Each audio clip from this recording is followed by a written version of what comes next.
Boas-vindas! Você está no canal Pitacos do Escobar. Vamos falar hoje sobre futebol. Vamos falar do Mengão campeão e no final do vídeo eu vou contar um segredo para vocês da Copa de 82.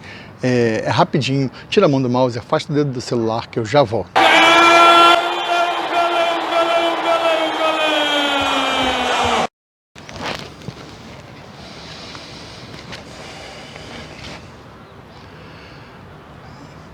Estou de volta. E, como sempre, quero começar agradecendo, e quando o assunto é futebol, quero agradecer ao meu pai, que foi um grande jornalista esportivo, trabalhou nos Diários Associados, trabalhou na Última Hora e cobriu várias Copas do Mundo, era torcedor do Botafogo, cobriu o Botafogo em excursões, cobriu várias excursões de times brasileiros, não só o Botafogo, e foi o cara que inspirou a família no futebol. A família toda gosta muito de futebol, família de flamenguistas, família de botafoguenses, e essa sementinha que meu pai plantou hoje cresce no meu irmão mais novo, Marcelo Escobar, que é treinador, técnico do Barcelona, mas lógico, é o Barcelona da terceira divisão do Campeonato Carioca, o que não tira o mérito do trabalho que ele vem fazendo. Já dirigiu os profissionais em algumas ocasiões, já dirigiu também o Rubro de Araruama, e é o cara a quem eu agradeço, que é o cara que me mantém de olhos abertos, que vê o futebol por dentro, que me dá uns insights, e que assim que eu puder, assim que organizar o canal, eu trago ele aqui para a gente conversar e para vocês o conhecerem melhor. Vai ser uma entrevista que eu quero fazer e que tem tudo para dar certo. Marcelo é um cara que tem um caminho aí a seguir e que eu tenho certeza que ele vai conseguir ir longe no futebol. Esse episódio do Pitacos foi filmado 3 vezes, e nas 2 outras vezes, essa é a terceira vez, e nas 2 outras vezes que eu estava filmando, eu falei uma coisa que eu gostaria de fazer hoje, um desagravo. Eu queimei a minha língua, em relação ao jogador Diego Ribas. O Diego Ribas, na minha visão, o Flamengo tinha melhorado muito em função dele ter saído da equipe, infelizmente por uma fratura, mas ele saiu da equipe, o que ajudou muito. Eu sempre vi o Diego Ribas como uma figura desagregadora, como um sujeito que não vestiu o manto rubro-negro, que não encarnava, o espírito rubro-negro. Ele tem um discurso muito bom, ele tem um media training, como diz o Mauro César, que é um grande jornalista. Ele tem um media training muito bom, mas ele não vestia o manto, ele não vestia, não tinha um espírito rubro-negro. Mas se vocês lembrarem, se vocês olharem os vídeos, quando ele era a única estrela e chegou o Everton Ribeiro para dividir o estrelato com ele não dava bola para o Everton Ribeiro. Então, se vocês olharem, ele evitava muito, ele não tinha essa parceria com o Everton Ribeiro, e eu acho que por conta de individualismo dele. Mas ele queimou a minha língua. Ontem ele entrou, ontem foi 23 de novembro de 2019, data inesquecível para os flamenguistas. O Flamengo foi campeão da Libertadores em cima do River Plate, jogando no primeiro jogo de final única lá no Peru.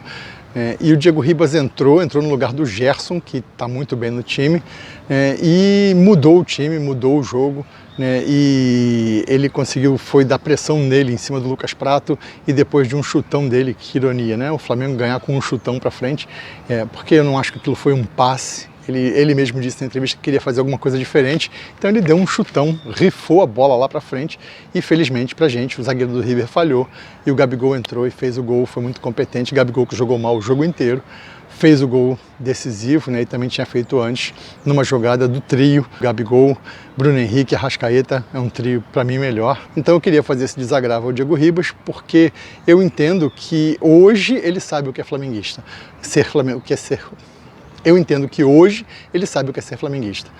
Ele encarna o espírito do Flamengo hoje, ganhando um título, fez bem para ele, e ele entrou com aquilo que se esperava dele lá atrás. Ele entrou e jogou rápido, distribuiu rápido a bola, não ficou segurando e não ficou sem produzir. Ele jogou o futebol que se esperava, o futebol dele que cabe no Flamengo. Mas eu ainda o vejo como um bom reserva para o Arão e para o Gerson ali. Ele é um cara que é um banco de reserva de luxo, pela história que ele teve, pela passagem que ele teve naquele Santos vitorioso lá do Robinho, que foi vitorioso aquele Santos, mas os jogadores em si não chegaram a brilhar muito. Você tem aí o Elano, uma carreirinha apagada, passou rápido pelo Flamengo, passou muito mal. Você tem o Robinho mesmo, que está escondido não sei aonde, aí na China, sei lá onde é que está o Robinho. Então, aquela geração do Santos, que foi vencedora no Santos, não brilhou, não teve esse brilho mundial que se esperava deles. Mas, enfim, falando sobre futebol, eu vejo há muitos anos que eu já não acompanho mais a seleção brasileira, por exemplo. Eu acho que o futebol da CBF, a CBF se perdeu em politicagem, em roubalheiras, em tramóias e armações, e amistosos idiotas contra seleções idiotas por conta de patrocínio. Então eu não acompanho a seleção brasileira, não tem mais. Os caras também não jogam mais aqui dentro, são caras que jogam em times do exterior, um cara do CSKA, o outro é do Mônaco, o outro é lá da PQP, não sei onde jogam os jogadores, aí aparece de vez em quando um jogador lá, o Joaquinzinho, aparece na seleção brasileira, você não sabe quem é o cara, de onde é que ele veio, onde é que ele joga, por que ele joga. A seleção brasileira já não tem para mim identificação com o futebol brasileiro há muito tempo. Futebol que sofreu aí essa reviravolta com a chegada dos dois técnicos estrangeiros, do Sampaoli, Jorge Sampaoli, os dois Jorge Sampaoli no Santos e o Jorge Jesus no Flamengo. Esses caras mexeram com a cabeça dos jogadores dos seus clubes e o Jorge Jesus mexeu com a diretoria do Flamengo, que é uma diretoria vencedora. Eu tenho muita preocupação, muito medo desses caras trazerem de volta para o Flamengo uma era Kleber Leite, onde o Flamengo era irresponsável e gastava mais do que podia, e eu acho que isso não vai acontecer, graças ao fundamento que o Bandeira deu. Se o Flamengo chegou hoje aqui onde chegou, é porque teve a gestão Bandeira nos anos anteriores, que saneou o clube, que organizou o clube administrativamente, e aí futebolisticamente estava devendo, mas agora esses caras chegaram, o Landinho, o Marcos Braz, chegaram e estão dando corpo futebolístico ao time do Flamengo, e a chegada do Jesus veio como queijo no macarrão aí e juntou esse time, fez esse time brilhar, como há muito tempo não se via brilhar um time brasileiro. Nem Cruzeiro de 2003, nem Corinthians de 2000 e qualquer coisa. Não, o Flamengo brilha hoje de uma forma diferente, não é porque eu sou flamenguista, mas se você puser a mão na consciência, você que não é torcedor do Flamengo, você vai saber que o Flamengo joga hoje um futebol diferenciado e joga o futebol brasileiro. Foi engraçado, Muitas pessoas dizem por aí que Jesus redescobriu o futebol brasileiro, Esse futebol que o Flamengo está jogando é o futebol que a gente queria, é o futebol que a gente via, por exemplo, em 81 no time do Flamengo, e que naquela época tinha outros times tão bons quanto, O Guarani de 78, que foi um timaço com Zenon, Careca, Renato, que time fantástico aquele do Guarani de 78, que levou a seleção de 82. Seleção de 82 que, na minha cabeça, está entalada na garganta do pessoal de 94. Hoje se louva, se fala com muito mais vibração, muito mais emoção daquela seleção de 82, que perdeu a Copa, que foi eliminada, do que da seleção de 94, que ganhou a Copa. Uma Copa insossa, uma final para lá de entediante. E um dos motivos, eu vou contar agora para vocês, pelos quais aquela seleção de 82 pode ter perdido a Copa, foi o fato de não ter posto em campo o Roberto Dinamite. Na minha visão, o Roberto Dinamite foi um grande atleta, um grande esportista, um homem íntegro, nada a se falar da pessoa de Roberto Dinamite, mas futebolisticamente falando, tecnicamente falando, eu o via como um trombador, muito influenciado pelo meu pai também. O Roberto era aquele cara que sabia o que fazer com a bola. Quando a bola vinha para ele, ele tinha noção do que tinha que ser feito. Só que o corpo não respondia porque ele não era habilidoso para fazer o que ele pensava em fazer. Quando ele conseguia fazer as jogadas que ele imaginava, saíam jogadas espetaculares. E por que ele não jogou em 82? Nós tivemos que engolir e aturar Serginho Chulapa como titular da seleção.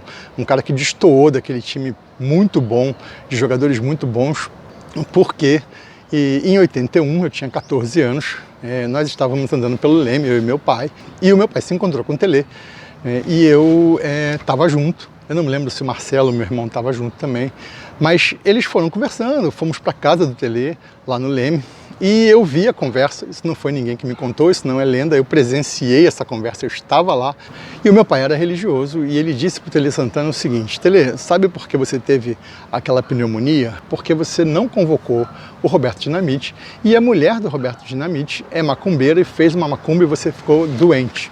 E o Telê comprou a história, e falou para o meu pai: no meu time esse cara não joga. E foi o que aconteceu, O Telê, na Copa de 82, chamou o Careca, que era daquele Guarani maravilhoso, acho que já estava no São Paulo, não lembro, mas chamou o Careca, Depois, o Careca se machucou, ele chamou o Nunes do Flamengo, o Nunes também se machucou, aí ele chamou o Roberto, mas não chegou a botar o Roberto. Esse é o segredo que eu tinha para contar para vocês, de por que Roberto Dinamite não jogou na Copa de 82. Eu vejo o futebol já sem emoção há muito tempo, seria leviano afirmar, mas eu posso acreditar, né? No meu íntimo, eu acredito que existe ainda o futebol decidido fora de campo e não dentro de campo. Você pode, no mínimo, suspeitar aí dos últimos jogos que o Palmeiras ganhou em cima da hora ou empatou em cima da hora, com gols suspeitos, aquele pênalti da Água, que foi um absurdo, mas a pressão psicológica que fez o dirigente do Palmeiras em cima do juiz, em cima dos juízes, leva a marcar pênaltis como aquele pênalti da Água. Anyway, eu acho que é isso, né? Eu vejo o futebol ainda sem muita emoção, quer dizer, sem romantismo, né? O futebol tem ainda emoção para quem é torcedor. Eu fiquei muito emocionado ontem, gritei, foi muito legal ontem ver o Flamengo ser campeão do jeito que foi, né? O Flamengo foi Flamengo, esse Flamengo, só nos últimos 20 minutos de jogo. O Flamengo foi apagado, abafado durante 70 minutos e muito em função de ser um time jovem, de ser um time novo. Eu acho que isso pesou muito, os caras ficaram nervosos. Eu torço ainda, como disse um aluno meu uma vez, eu sou flamenguista não praticante, né? Eu brinco, zoo, quando o time ganha eu visto a camisa, eu sou feliz, mas hoje eu já não vou mais a estádio. Mesmo que eu tivesse o dinheiro para ir a Dubai, talvez eu fosse lá passear, enfim, mas não tem essa empolgação, esse amor todo que o futebol já me inspirou um dia, eu não tenho. Essa diretoria do Flamengo consegue resgatar um pouco da paixão pelo clube, consegue resgatar um pouco da seriedade do clube. O Jorge Jesus e o Sampaoli estão resgatando aquele futebol que a gente tinha em 81. Eu acho que está dando gosto de ver o futebol ser praticado de novo no Brasil, está resgatando o futebol brasileiro, né? Eu acho que o Tite está ameaçado na seleção, né? Porque o Brasil precisa de alguém com essa visão do futebol, né? De alguém que resgate o prazer e a alegria de jogar futebol, que o Brasil não tem há muito tempo, e com a camisa amarela menos ainda, né? É uma seleção arrastada, é uma seleção sem vontade, é o Tite do empatite que voltou, entendeu? É um Neymar que é um ídolo que é questionável, não dá para se confiar o futebol brasileiro a essa pessoa, né? O Brasil ganhou a Copa América sem ele e passa muito bem sem ele, né? Tem uma discussão que a gente tem tido ultimamente, será que eu queria ele no Flamengo ou não queria? Ele está se aproximando do Flamengo, não sei se seria, sinceramente, se me perguntarem rápido, quer o Neymar ou quer o Cavani? Eu quero o Cavani, não quero o Neymar, né? Essa é a minha visão, perguntando rápido. Anyway, é isso. Vamos agora ao nosso Momento Poesia. O Momento Poesia de hoje, a gente vai ter uma poesia de Nelson Rodrigues, óbvio, homenageando o Flamengo. É curtinha, escuta aí e curte, que Nelson Rodrigues, tricolor, não cansou de homenagear o Flamengo. Para qualquer um, a camisa vale tanto quanto uma gravata. Não para o Flamengo. Para o Flamengo, a camisa é tudo. Já tem acontecido várias vezes o seguinte: quando o time não dá nada, a camisa é içada, desfraldada por invisíveis mãos. Adversários, juízes, bandeirinhas tremem então intimidados, acovardados, batidos. Há de chegar talvez o dia em que o Flamengo não precisará de jogadores, nem de técnicos, nem de nada. Bastará a camisa aberta no arco e, diante do furor impotente do adversário, a camisa rubro-negra será uma bastilha inexpugnável. Depois do Momento Poesia, a gente vai ao nosso Isso Me Lembra Uma História. E futebol me lembra muitas histórias. Uma das histórias, 4 histórias que meu pai contava muitas histórias de futebol, muitas histórias de futebol. 4 histórias que ele contava chegaram a ser publicadas na coluna do Renato Maurício Prado, que é um espetacular jornalista de futebol, entende muito, flamenguista, entende de futebol como poucos. Uma dessas histórias falava sobre Pelé, que o Tim, que foi também um grande jogador, era técnico do Guarani e armou um esquema para marcar o Pelé, né? E o jogo no Brinco de Ouro da Princesa, em Campinas, foi 1-1, um jogo apertado, Pelé não andou em campo, o Guarani conseguiu parar o Santos, parar Pelé.